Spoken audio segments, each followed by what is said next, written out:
Hello students, today actually most of the video will cover the modern periodic table, but I'm just coming here for a glimpse to tell you that today we have to learn about modern periodic table.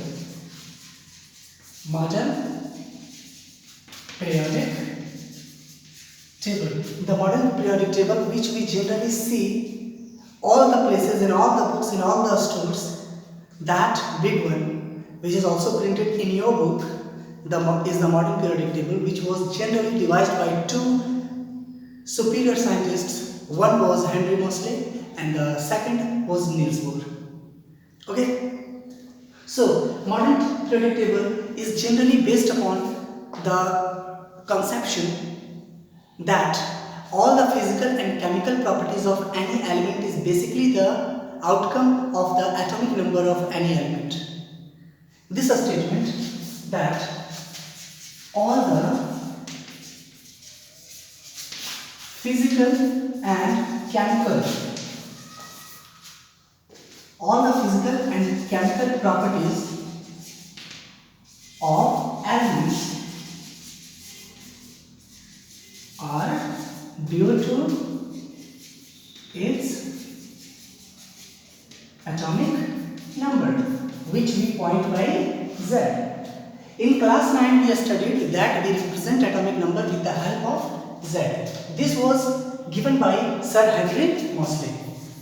Sir Henry Moseley in 1915. He was actually killed in 29 years old, when he was 29 years old. But this theory that all the physical and chemical properties of any element is basically the outcome of the atomic number of the element was the most significant work he did. He analyzed the spectrum of different elements. You know, a spectrum, the arranged manner of different waves of light. He observed all the different spectrum of light from all those different elements, and he finally pointed out that all the properties of any element is basically depends upon its total number of proton. And I told you last class that all the properties, last class means class 9, all the properties is determined by the total number of protons which reside inside the nucleus. This significance was best. That this significant remark of Henry Moseley changed the entire chemistry. The periodic table of Mendeleev was again rewritten by the then Niels Bohr in 1922. Okay, and finally the periodic table that we see, let me show you. This is the periodic table that generally we have seen every day. Okay, this periodic table is the basic formation, this which was arranged by Sir Niels Bohr. Okay, here you can see element number 1, element number 2, and this arrangement comes up to the point 118, which is called anan-octium. Okay, we can divide this element into 6 different types. All these metals, non-metals, metalloids, which is here, this is the metalloid. This orange colored elements like boron, silicon, germanium, arsenic, selenium, antimony, tellurium, astatine, these all are metalloids which have both the properties of metal and non-metal. Bromine is the liquid non-metal. Mercury is the bromine is the only non-metal which exists in liquid state. Mercury is the only metal which exists in liquid state. Okay, so you can see here all the metals, non-metals, metalloids, inert gas group like helium, neon, argon, krypton, xenon and radon. These are called inert gases because their octet are full.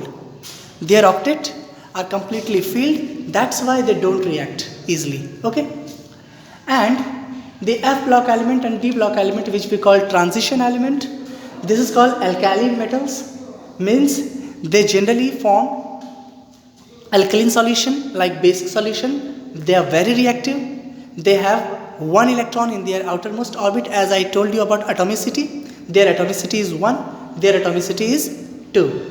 So these elements are very highly reactive. Francium is the most reactive element. So actually we can see here some groups which are very significant in devising our chemical reaction. Group 1, which contain alkali metals. Group 2, which contains alkali earth metals. Group 17, which is called halogen group. Halogen group means they are most electronegative elements in the entire periodic table. They can receive electron from any electron donating metal. Okay, fluorine is the most electronegative element. Okay, and then chlorine, and then bromine, and then iodine, and then astatine. Okay, this structure was made by Sir Niels Bohr. He devised all the elements in 4 blocks: S block, P block, D block, and F block. In S block, you can see 2 groups are there. Group number 1, group number 2. In P block, you can see group number 1, 2, 3, 4, 5 and 6. There are 6 groups. In D block, there are 10 groups. Count 1, 2, 3, 4, 5, 6, 7, 8, 9 and 10. In F block, you can see 14 groups. 1, 2, 3, 4, 5, 6, 7, 8, 9, 10, 11, 12, 13 and 14. And that is the shortcut for you to remember that S block, S has always 2 electrons, P contains 6 electron, D contains 10 electron and F contains 14 electron. Okay, how delicately these elements were arranged by Sir Niels Bohr, and that's why sometimes the modern periodic table is called Niels Bohr periodic table, because it was arranged by Sir Niels Bohr. Okay. This entire structure is generally, this distribution of elements according to their places are actually determined by their increasing atomic number, no matter what their atomic mass is. If their atomic mass is very high or low or sometime less than the successor, doesn't mean. If they have the atomic number greater than something, then they have to be forwarded. They have to stay forward from its predecessor. These elements have their own unique characteristics. If we talk about different types of characters, then I will postpone all the next topics related to this modern periodic table in the next class. In the next class, we will learn about various aspects of this modern periodic table, how different characters are there, how this periodic table determines the size, what is the role of periods which goes from left to right, and what is the role of groups which comes from up to down. So we will learn many topics related to the unique behavior of these elements, and also we will learn some factual points about the modern periodic table. Okay, till then, gracias.